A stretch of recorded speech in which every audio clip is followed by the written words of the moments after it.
नहाय खाई का दिन। जब सूरज उगने लगा तो छोटी की माँ ने उसे सुबह सुबह जगाया। आज छठ पूजा का पहला दिन था, जिसे नहाय खाए कहा जाता है, जब सब अपने शरीर और मन को शुद्ध करते हैं इस विशेष त्योहार की शुरुआत के लिए। अपने लोटा और पवित्र भावनाओं के साथ छोटी और उसकी माँ नदी के किनारे गई, जहाँ वो पवित्र स्नान करेंगे, क्योंकि माना जाता है कि ये पवित्र जल छठ पूजा के लिए आत्मा को शुद्ध कर देता है। नदी के किनारे छोटी ने अपनी माँ को पवित्र स्नान करते हुए देखा और उसका अनुसरण किया। इस स्नान के साथ उन्होंने अपने शरीर और मन को शुद्ध किया, छठ पूजा के लिए तैयार हो गए। घर लौटकर छोटी ने अपनी माँ के साथ मिलकर पवित्र भोजन तैयार किया, जो बिल्कुल सरल और शुद्ध था। आज का भोजन चावल और लौकी था, जो प्रेम और श्रद्धा से बना था। कृतज्ञता के साथ छोटी और उसके परिवार ने अपना पहला भोजन सूर्य देव को अर्पण किया, उनका प्रकाश और आशीर्वाद पाने के लिए उन्हें धन्यवाद दिया। जब वो प्रार्थना कर रहे थे, छोटी ने जाना कि छठ पूजा पवित्रता, कृतज्ञता और आशीर्वाद पाने का पर्व है। इस पर्व का पहला दिन नहाय खाए उनके आध्यात्मिक यात्रा की शुरुआत था। खड़ना का दिन। एक जीवंत गांव में सीता छठ पूजा के लिए तैयारियां कर रही है। अपने रसोई घर में फल, मिठाइयाँ और परिवार के प्यार से भर रही है। उसके बच्चे रवि और रन खुशी खुशी उसकी मदद कर रहे हैं, उत्सव के लिए उत्साहित। जैसे जैसे त्योहार नजदीक आता है, गांव वाले मिलकर नदी के किनारे को साफ करते हैं, उसे केले के पत्तों और फूलों से सजाते हैं, छठ के अनुष्ठानों के लिए एक सुंदर स्थान तैयार करते हैं। सूर्यास्त के समय सीता और उसका परिवार नदी के किनारे इकट्ठा होकर सूर्य देवता को प्रार्थना करते हैं। अस्त होते सूरज की सुनहरी रोशनी एक जादुई माहौल बनाती है, जबकि वे अपनी कृतज्ञता व्यक्त करते हैं।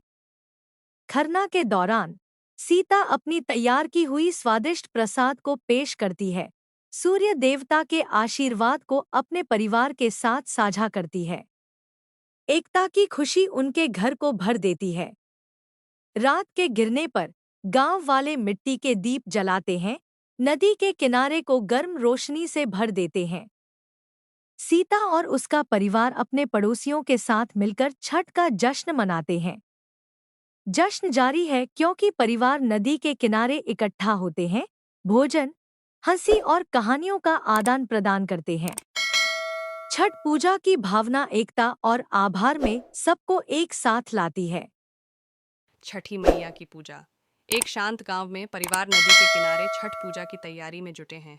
सूर्य देव के आशीर्वाद के लिए उन्हें धन्यवाद देते हुए धन्यवाद देने के लिए उत्सुक राजू अपना छोटा सा अर्पण नदी में छोड़ता है। उम्मीद करता है कि सूर्य देव उसकी श्रद्धा को स्वीकार करेंगे। अचानक राजू और उसकी बहन एक जादुई दुनिया में पहुंच जाते हैं, जहां वे चकित होकर सूर्य देवी छठी मैया के सामने खड़े हैं। छठी मैया उन्हें सिखाती हैं कि कैसे सूर्य पूरे जीवन को बनाए रखता है, पेड़ पौधों से लेकर नदियों तक, और उन्हें प्रकृति के प्रति आभार और सम्मान का महत्व समझाती है। आशीर्वाद के प्रतीक के रूप में छठी मैया राजू को एक सुनहरी दिया देती है, जिससे उसके घर में रोशनी और सकारात्मकता बनी रहे। आभार से भरे हुए दिलों के साथ राजू और उसका परिवार सूर्य देव को सुनहरी दिया अर्पित करते हैं। जैसे ही सुबह की पहली किरणें उनके गांव को रोशन करती हैं। पारण का दिन।